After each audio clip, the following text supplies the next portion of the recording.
I look back at the times when I was growing up. A lot of the films that I would see was just Native Americans on horseback or, bows and arrows, and I just, really wanted Native American to like pop up in like Dynasty or Dallas. I really wanted to have like some sort of Native American cousin to come in, because I remember watching those old black and white films that kind of told you about the history of Native Americans, in this kind of really dry way, and I think there was really nothing for me to look at in terms of the lives of my people.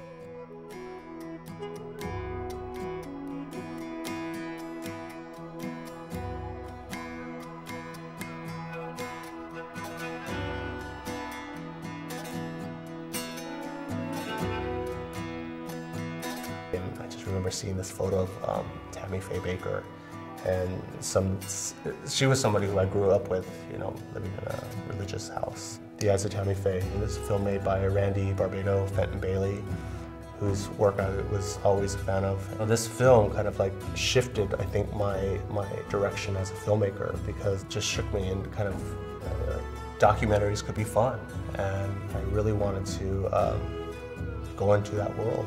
I wanted to become a documentary filmmaker.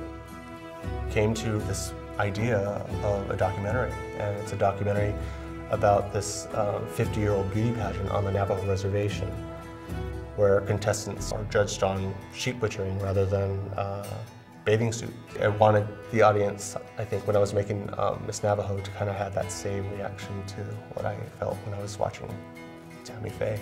So I thought about my mother, my grandmother, who had both experienced life on the reservation.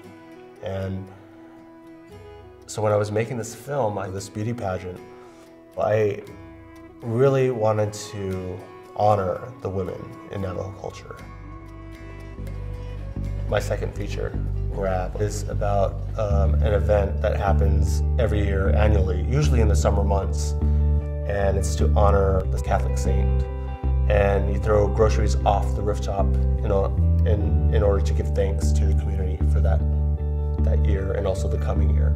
This community all, just came together to prepare for this one day.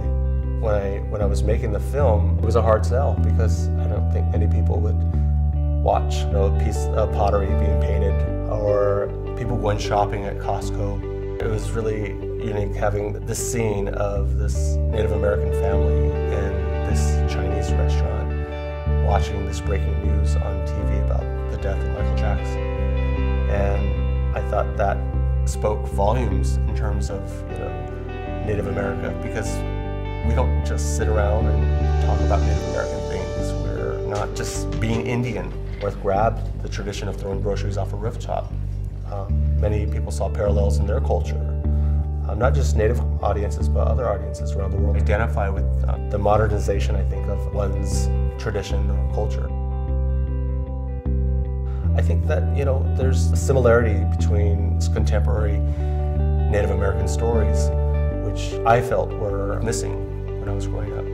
And so, throwing groceries off a rooftop, beauty pageant where contestants slaughter sheep. These are stories that I think people don't hear about, and I'm bringing these stories to the rest of the world. And hopefully when they leave, they see parallels between their lives and these families and these stories that I'm trying to share.